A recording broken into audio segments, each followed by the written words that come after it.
Hello everyone and welcome back to the Great Book of Grudges. My name is Nathan and we're back with another Total War Warhammer video. So one thing that we know that is coming in Warhammer 3 is a wound system which affects single entities. Single entities themselves in the Warhammer series have always been, well, rather strong. So the devs have implemented this as a way to bring some balance into the battles. This was showcased to us when we played Warhammer 3, but as we only played the survival battle and we didn't really have that many single entities, it was a bit hard to take notice of it, especially as, of course, the survival battles are so busy in a sense game-wise that you don't really have too much time to stop and look around. We do have a screenshot here, however, which explains how this wound system works. Wounds are only enabled if hit points are less than 50% base. With that, the following negatives are applied: base weapon damage minus 20%, armor piercing weapon damage minus 20%, and speed minus 10%.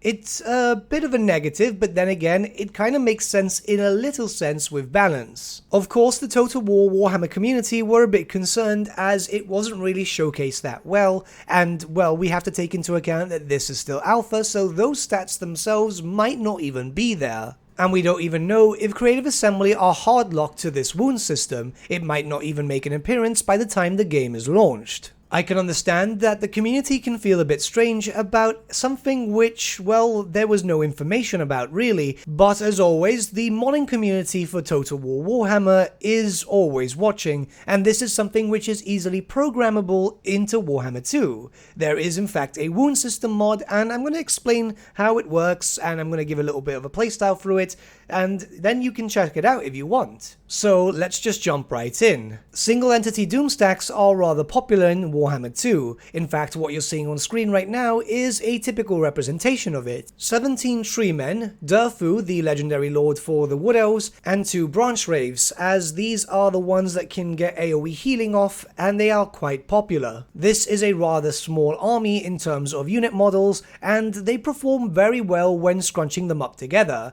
In fact, you can have them as close as possible, and they act as a line of defense. Paired with the fact that the tree men are really strong and they have quite high armor values, good defense and all that, they can do quite a lot of damage. So let's just see how they fare with Warhammer 3's wound system, which was interpreted by a modder. Again, this is only active if they are 50% HP or lower, and this affects single entity lords, single entity monsters, and heroes. The negatives are minus 20% base weapon damage, minus 20% armor piercing missile damage, minus 20% base missile damage, minus 10% speed, and minus 20% armor piercing weapon damage. It seems that a lot more was added, but I do believe that Warhammer 3 kind of scrunched up different types of damage outputs. I might be wrong here, or this might just be how the modder is interpreting it. Where, of course, various different types of damage do exist in Warhammer 2, so it would make sense that if one type of thing is getting nerfed, the others will too. For the purpose of this, I'll fight against a Norscan force, as they have a lot of units with armor piercing, anti-large, armor sundering, and I'll keep them all at 9 chevrons, also including some heavy hitters like war mammoths. Of course, this is custom battles, so there are no campaign modifiers and so on, and the balance is a little different, but keep in mind that you can use this mod during your campaign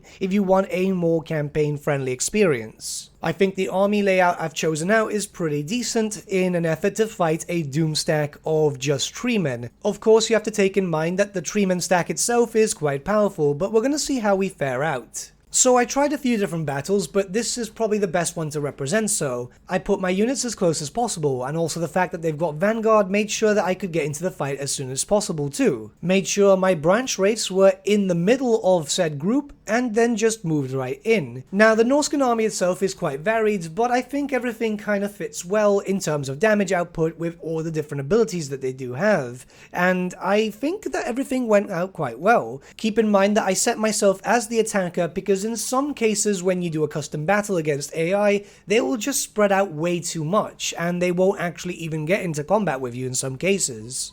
As you can see here, this takes a while for all the enemies to start reacting. It's once again Total War AI, but this works out in a rather good way, as of course we don't have a lot of Winds of Magic. No modifiers from campaign means that obviously Winds of Magic will be very limited, but we can use this to our advantage as we can just start getting as much as we can. We're pretty much only going to be using the healing spells here. This is just to see how they start reacting as they start taking more and more damage, and to be honest, it feels exactly the same way. Keep in mind that the Norskins themselves have no magic here, it's just a bit of damage coming in from all sides. They eventually do surround me and I'd start taking some heavy hits. Every now and then I am forced to use some magic as I do need to start healing, and yeah, it kind of still feels exactly the same way. You're not taking too much, but it does become noticeable. Eventually the rest of the Norskins do move in and I start taking damage, where I am forced to start healing more and more. This is just a basic army, you're only just fighting one here, it's just a basic 20 stack, and you can already start noticing the damage output being far less when it comes to the ones going below 50%. Of course, the enemy is already taking an effect here as the mammoths themselves are single entities, and so was Wulfric. I think Wulfric charged right in and died really quick. I played around with the mod for around 10 battles, more or less, I think. And I was trying out different loadouts. This was specifically with the Wood Elves. I did try some stuff out with other types of Doomstacks and did notice some various changes. It's very obvious that you won't notice this too much if you have characters that can heal. Any AoE healing spells will be very beneficial to you, but as far as I'm aware, when it comes to different races that have no access to, say, the Law of Life, or any other laws that have no access to any healing spells whatsoever, this does become much more noticeable. Also, as I said, we're fighting Norska right now, which has no powerful range. You might notice it a bit more if you're fighting against, say, High Elves with loads of Sisters of Avalon, or a very powerful artillery Doomstack from the Empire.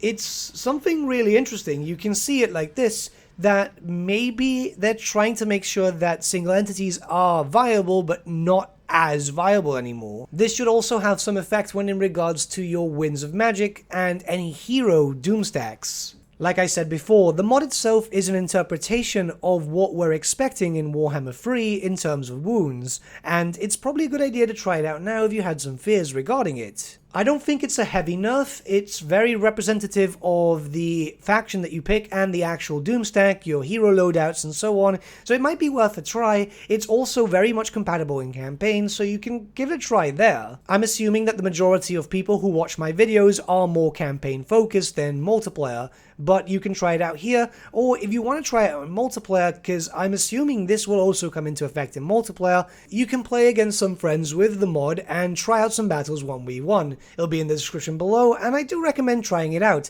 It's kind of like a taster to see what's coming in the future. But with that, my friends, we've come to the end of our video. Thank you so much for watching. If you did enjoy the video, might I suggest giving the video a like, or even subscribing to the channel, as it really does help us out.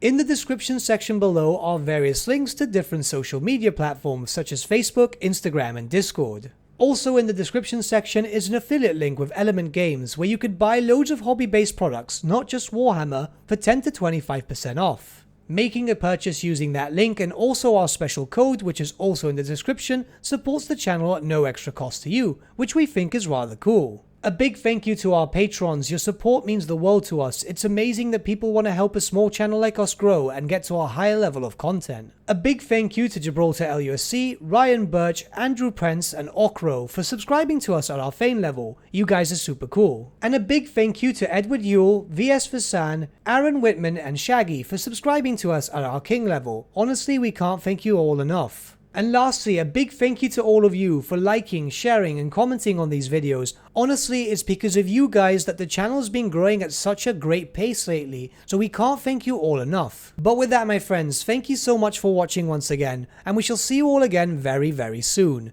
Have a good day.